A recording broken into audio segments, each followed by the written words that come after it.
Welcome to the Best Place to Work podcast, where we promise actionable tips from real business leaders on building amazing work cultures.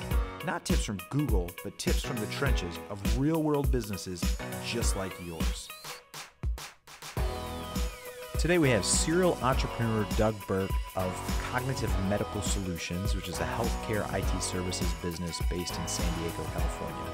They started in 2010 and they have about 50 employees. One key practice that Doug started early on was being very transparent with the whole company, including financials of the company, future products, that sort of thing. And he's found that to be a significant boost in getting buy-in from his team and building that positive company culture that they have. Let's jump right into the interview with Doug. So, hey, Doug, why don't you tell me a little bit about how Cognitive Medical Systems got started? Tell me about the journey of the company. Absolutely. So we're about 6 years old. We were started by 4 people, 2 of us who are serial entrepreneurs, myself and the COO, Rick Pope, and 2 of us who come out of a career in Navy healthcare. And that's Dr. Emery Fry and Mary LaCroix. Mary has since retired from the company, so it's just really the 3 of us that run the company now. Rick and I, so as serial entrepreneurs, we start companies, we take over companies, we get companies funded, we grow them up, and we sell them to bigger companies. The last company that we did was a company called Defense Web. Rick and I built that company up. We sold it to a big healthcare insurance company called Humana. And after we sold the company, we stayed for our 3-year lockup period, and we tried to get Humana to be interested in what we saw as one of the futures for healthcare IT, and that is in clinical informatics. And being a large healthcare insurance company, they work with a lot of information, but they're kind of focused on their core business, which is insurance, and they weren't interested in clinical informatics. So we stayed our 3-year lockup period, we doubled the size of the company, and then we politely left and said we're going to go start our next company. But Rick and I don't have healthcare backgrounds. I mean, the last company was a healthcare company, but we're not clinicians. We haven't served in a healthcare setting in a clinical environment. So we needed a couple of the people who really understood deep clinical information and informatics. And we had done work with these 2 people, Mary and Emery, while they were on active duty in the Navy here in San Diego. And they were looking to retire from the Navy and give life to some of the software they had built while they were on active duty. So the 4 of us got together in late 2010 and decided we'd start Cognitive Medical Systems. And the business model behind the company was that we would bootstrap the company with our own cash, and then we would use government healthcare IT professional services contracts, and that would be primarily in the Department of Defense and the Department of Veterans Affairs, because we knew those agencies really well. Mm-hmm. We would use those contracts to continue to bootstrap the company, to build our technology talent base, our employees. And ultimately, if we played our cards right, we would try to get the government to fund some of the fundamental research and development in technology that we would need to bring a series of commercial products, healthcare products, to the commercial healthcare market space sometime around year 5 of the company's life. Okay. So fast forward, we're now in year 6. We've been extremely successful, as you've seen. We've got about 50 employees on staff, most of whom are located in San Diego, although we've got employees all over the country, all over the U.S., and 1 employee in Germany. And we have been successful. About 70% of our business today is with the Department of Veterans Affairs, about 30% with DoD. Today, still 100% of our business is in doing professional services, and that's primarily custom software development in healthcare IT for either DoD or VA. But we've also been successful in getting the Department of Defense and Veterans Affairs to pay for some of that fundamental product research and development. And over the last year, we've invested our own money into building our first commercial software product. And that's going quite well, and I can tell you a bit about that if you're interested. But we're looking to release that product sometime in 2017, probably quarter 3 of 2017. That's interesting. I think I think that whole bootstrapping mentality, the whole bootstrapping process, and then growing a team around that is really interesting. And I'm really interested in how that has shaped your culture as a company. Because, I mean, that's one of the things we want to drill down on is, okay, as you're building a company and you have this vision and you have this plan, and then you're bringing players onto that. I know you guys have done some very instrumental things in that, and like I think I've read that some of your employees actually have equity in the company. They have, they have stock. They have a part in this vision to say, hey, we're going to do this step first, is the kind of services contracts. Then we're going to develop these external products.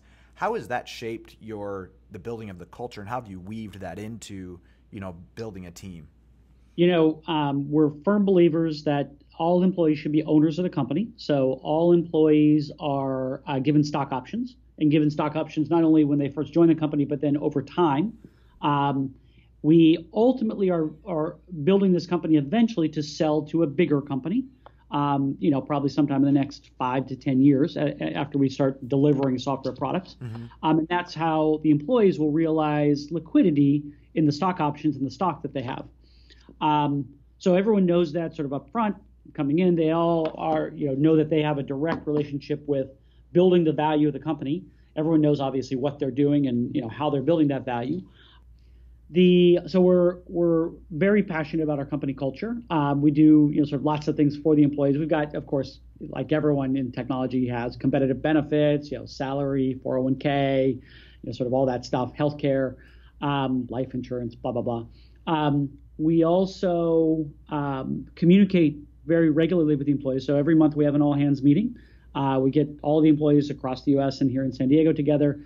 Several times a month we have company fun events. So whether those are happy hours or painting projects or outside the office. Sort of outside the office, get the employees together. We've got of course the standard holiday parties and company picnics and all that kind of stuff. So where'd you guys get those ideas? I'm curious about that. Being serial entrepreneurs, you guys, it seems like you've kind of had this habit of like building companies. You're good at it. Have you learned along the way? Have you seen it done poorly? Because some of these, some people might say, oh, that's a gimmick, right? Okay, you do these like fun events. But why do you do that, and why do you continue to do that? It really gives the employees, not only a great way to communicate and get to know each other outside of the sort of project they're working on, the context, but it also just allows us to further communicate the company culture and get feedback from the employees. We having been involved in a number of different companies, both well run and I've seen a lot of poorly run companies. We've gotten a lot of ideas that seem to work for this type of company. We're also regularly soliciting ideas from employees, and let me give you sort of an example of one where that kind of really worked out. At the last company we did called Defense Web, we're always asking what are great ideas that you've seen at other companies about how to enhance the company culture. We had a project manager named Kristen who came up to us and said, hey, at the last company I worked at, we had this thing called Waffle Day. And every, once a month, the executives got together and made waffles for the employees. And we're like, really? Did they really like that? Nothing against making waffles for employees, but was that something that worked? And she's like, absolutely. It worked really, really well. So we started it. We tried it. And she was absolutely right. People love Waffle Day. So we brought Waffle Day here to Cognitive when we started Cognitive. And about maybe 2.5 years ago, we started doing Waffle Day. And now once a month, we have Waffle Wednesday. And the executives make waffles for the staff, and they love it. It's it's just a little thing, but it's kind of a quirky little thing that we do, and it's a part of our culture. So it's those types of things that we're always asking our employees, what can we do? Early in the company's life, we had the ability to let all of our employees bring their dogs in if they wanted to bring their dogs in. Mm-hmm. Place that we're currently at doesn't allow dogs in the office, but we're moving to a new place in the end of December, beginning of January that will again allow dogs in the office. So it's those sorts of things that really, I think, set us apart from other types of companies. We're always interested in what are the best practices around company culture that other companies are doing that we could bring to Cognitive. That makes sense. How do you guys source that? It sounds like you're getting feedback from your employees, so they're kind of saying, oh, this company that I used to work for did this. You guys are drawing from your personal experiences at companies you started before. Are there any other methods you use to kind of solicit that best practice?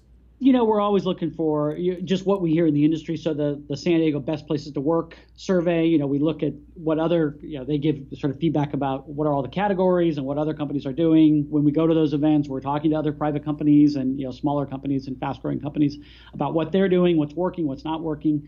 I've got a networking group of other CEOs that, I get together with on a regular basis to sort of talk about what problems are they having, what's working in their company culture. And, we're always looking around for new and interesting ideas. Yeah. So being in front of other CEOs, other leaders, that's a vital part of building that culture. Yeah, absolutely. Yeah. So tell me about this. I know I read about you guys being very transparent with the details of the company, even sharing like the P&L sheet, Yep. all of that. Has that always been the case since the beginning? And has there been any negative effects of that, or? No, it's always been the case since the beginning. It's something that I've run a number of companies. This is my 8th startup company. Probably 3 companies ago, maybe 4 companies ago, I started doing it. I became much more transparent. As a part of your normal sort of corporate governance process, I'm a big believer in board reports and quarterly board meetings. So every quarter, once we close the quarter, I guess it's in the following quarter, but once we close last quarter, we'll create a board of directors report. It's a physical document, contains all your sort of standard stuff, key performance indicators, P&L, balance sheet, cash flow, all that sort of stuff, and a dialogue about, what the company did right last quarter, what the company did wrong, how we're tracking to the strategic goals for the year. We'll then take that, we'll provide that, we'll do the quarterly board meeting. We'll then provide a summary of that to the board of advisors, which serves as our sort of strategic board, if you will, as opposed to board of directors, which is really sort of fiduciary responsibility. We'll then take a summary. We'll take that same summary and we'll do our quarterly all hands meeting. And what so we do an all hands meeting every month, but we do one a quarter, which is focused on how we did the last quarter. And then we'll present all that information to the staff and allow them to ask any question. We're very transparent. That's great. We want, being owners in the company, we want them to have full information. And sometimes, I guess the only negative feedback is sometimes we get a little bit in the weeds with the financials. Ultimately, one of our greatest passions is to create other entrepreneurs. So if you as an employee of Cognitive want to create a business, presumably a software business, want to create a software business, we would love to work with you and tell you exactly how it's done. So if you want a lot more information about how cash flow statements are put together or what we're investing our discretionary profit dollars in, we're more than happy to work with you and tell you about that. It's been, at Defense Web, I think we had 6 or 7 people go off and create their own companies afterwards. And that's a great feeling to sort of help mentor the next generation of entrepreneurs. And we want to do that.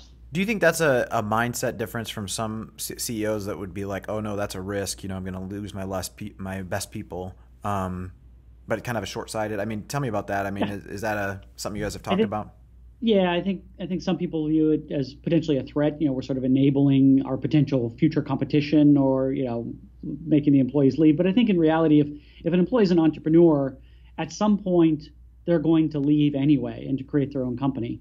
So you really can't control that. All you can do is sort of enable them to create a better company and a future partnership. And I'm a firm believer, sort of what comes around goes around. And I've worked with, many of the employees, whether they're entrepreneurs or they just go off and do other things, we tend to work with the same great people again and again. And whether that's in partnership with their future companies or as partners as they're in another company or as a future employee again, I think the way you treat your employees really speaks volumes. Yeah, I couldn't agree more. We're going to jump in the next section, but we're going to take a short break and Sure. then talk about kind of employee feedback. So. This podcast is proudly sponsored by Waypoint. If you want to get your team aligned and you want to go from herding cats to a well-oiled machine, and if you're sick of the annual review process, then check out Waypoint. It's an elegant tool built for leaders just like you to help you invest in your people and unlock their true potential. Head over to waypointhq.com to learn more. So this next section really is aimed at kind of looking at what your employees are saying about you and kind of what you think what you would want them to say about you. So I looked up on Glassdoor and you guys, the stats are like 81% would recommend cognitive to a friend, 88% approve of CEO. Like these are great numbers. You guys have won like best place to work in multiple outlets, multiple years, Inc. 5000, all of that. So it seems like everything's going well. Like you guys aren't doing any wrong, right? So what I would say, I would start off, I don't want to start off on negative necessarily. So I would say, start off, what do you hope that your employees would say to their friends or whatever about working for Cognitive? Like what would you hope that they would say about their job? Yeah, I would hope that they say it's a great place to work. It's very transparent. And if you want the information, we'll give you the information. We give you the opportunity to learn. We treat the employees all really, really well. We're always trying to do, sort of what's best for the employees and the future growth of the company that we can. Now, all that being said, we're a startup company, so by definition, we're resource limited, right? So we can't do everything. And there are one of the things we love to do, like we sort of mentioned earlier, we love to survey our employees and figure out what else we can be doing better. Now, sometimes, there's certainly wish lists that we can't do right now. We can't let every employee work from home 100% of the time and, give them bonuses every single month. It's not in the range of the reasonable right now. We're working on all that, but, there are certain things that we can't do yet. But that we think we'll be able to do sometime in the future. So I would hope that they would say, it's a hardworking group of very intelligent people who are passionate about their mission, and the mission behind the company is really to change healthcare through the use of innovative technology. And we are all very, very passionate about that. I think that it's a very team-oriented place. We're very family-oriented, where family always comes first. And that ultimately, whether or not an employee worked out at this particular company, we had the highest degree of standards and ethics and passion about what we're doing. And our company culture is very, very important to us. So. Yeah, one of the things you said, I think that's great. One of the things you said is that, being a startup, you're resource limited. What do you feel like are other kind of hurdles to achieving all of that you just said? Whether that's resource limited, maybe you have rapid growth. I know one of the things that rapid growth companies struggle with is they promote in their ranks, maybe someone that's a really good performer, they promote to manager, and then they're managing a team. And then that can be troublesome because maybe that person isn't as good a manager. And so then there's some kind of growing pains around that. So what would, I'm just kind of curious, what would you say is kind of some of the hurdles, or maybe how you've overcome some of those hurdles in your rapid growth? Sure. Let me talk about two sort of external hurdles, which are our biggest challenges and have always been the biggest challenges since we've started, and probably will always be the biggest challenges for the life of the company. And that is sales. So how do we get more business coming in? How do we continue to be, one of the fastest growing companies? And hiring great people. So with sale, for both of those problems, we don't have any secret sauce, or, it's just a lot of hard work, nose to the grindstone. In terms of sales, we've got a dedicated sales team. We've got great partners. We're, focused on opportunities. But ultimately, at least today, given our business is federal government driven, we're at the whims of things like the presidential election and the federal budget cycle and all that sort of stuff. So when federal government spending slows down for one reason or another, we feel that directly. And that's a challenge. And, we're working hard to diversify our business, but it doesn't happen overnight. The second big problem is recruiting, and we don't really have any secret sauce there either, other than we think we have a great company. We as we talked about, focus on company culture and building company value. We also have a 100% internal dedicated recruiter whose sole focus is on finding great talent for the company. It's like we do that 100% of the time. Two sort of internal problems that we face all the time. Being a small company, there's just not a tremendous number of places in terms of career path that you can go. So if you're a software engineer now and you wanted to be, a senior technical writer for whatever reason, we just don't have that many technical writers in the company. So it's hard to sort of map out that kind of career path. We can go from a junior software engineer to a senior software engineer. That's fairly natural. We just don't have, like a big Fortune 500 company, we don't have thousands of positions and tracks to be able to get you there. So that's a limitation of the company. The other thing that's been a challenge for us, and that we're working on solving over time, is the whole work at home thing. Lots of companies are going to sort of 100% work at home. as a small company building our corporate culture and a startup company moving quickly, we need to have the majority of staff here at the office available to rapidly get into meetings. And we run an agile process on software development, so the daily stand-up calls and meetings and all of that. So we're working on ways that we can be more flexible on work at home. And again, we don't have that all solved yet. So that's another thing, and that's a piece of feedback that we've regularly gotten from our employees, and we need to figure out how to solve it. Yeah, tell me about the kind of the managers within your company, or even you with your direct reports, kind of the coaching and relationship building, or habits that you have around that, or practices you have around that you feel like have been beneficial, if any, to really. I think really connect. That's what I'm hearing you say is like there's this high level of connectedness. There's a shared vision. It's very transparent. But in the day-to-day, the mechanics, like how does that actually work for you guys? And what are some things that maybe listeners of the podcast could take away from here, apart from what you've already said, but maybe on a habitual basis to do with their teams? Sure. So we've got sort of a 3-person executive team, the 3 founders or the remaining founders in the company. Rick, Emery, and myself, each of us run sort of smaller teams based on what our expertise. Emery, who is the doctor, is focused on product development and research and development, sort of the clinical expertise. Rick, who is the COO, is focused on sort of everything internally, so that's finance, HR, project management, delivery. And I am really the more externally facing, so I'm responsible for sales, marketing, business development, strategy, board of directors and advisors, that sort of thing. We've got then a next layer of management, which we call the management team, not surprisingly. And each of those people are directors, and they've got direct reports that work with them. Every week we have a management team meeting where we talk about sort of any issues. We also talk about the strategic aspects of the company. Where are we going? Our corporate values, what's working right, what's not working right, more importantly. And how do we fix that? How do we continue to scale not only the staff, but also the company culture? And as we get bigger, there are things that we can do, and we've got more money to invest. So what are things that we want to and need to invest in? Mm-hmm. As I mentioned, we have monthly all hands meetings where we encourage people to talk. We're also starting to have the management team start to do the briefings, the quarterly briefings, not only to the board, but also to the employees. So we're sort of enabling the management team to take over some of the roles that we have right now, and thus reinforcing this sort of next layer of management. What we'll do going forward, the things that we haven't done yet that we know that we'll need to start doing in the future, is we'll get the management team more involved in the quarterly and yearly strategic planning that today the executive team does. We'll also probably start doing sort of management offsites and those sorts of things, kind of that you would typically tend to find in bigger companies. Yeah, that's awesome.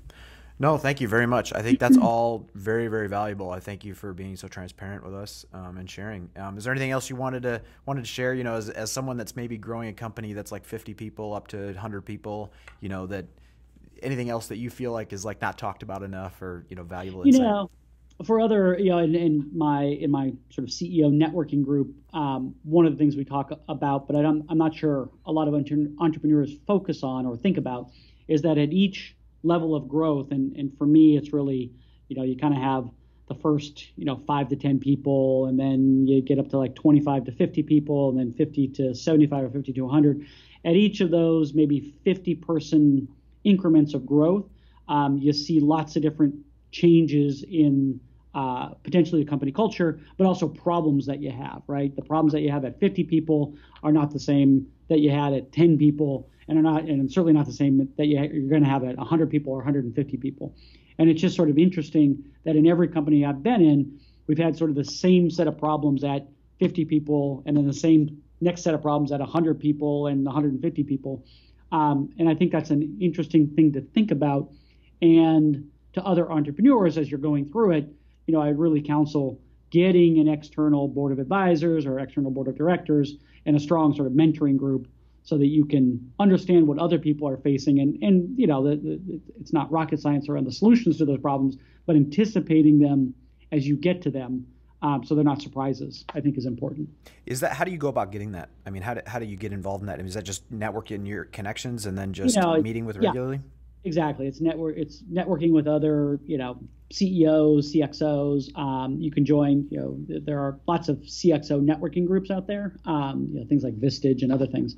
But also just being involved in the community and going to other, in San Diego, we've got, a lean software meetup group that are there. You've got industry consortiums around biotech, biopharma, telecom, software, those sorts of things. I think just being a part of those things, meeting other entrepreneurs and other CEOs who've been there and done that and are doing it, I think are important.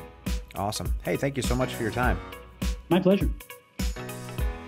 Welcome to the Best Place to Work podcast, where we promise actionable tips from real business leaders on building amazing work cultures. Not tips from Google, but tips from the trenches of real-world businesses just like yours.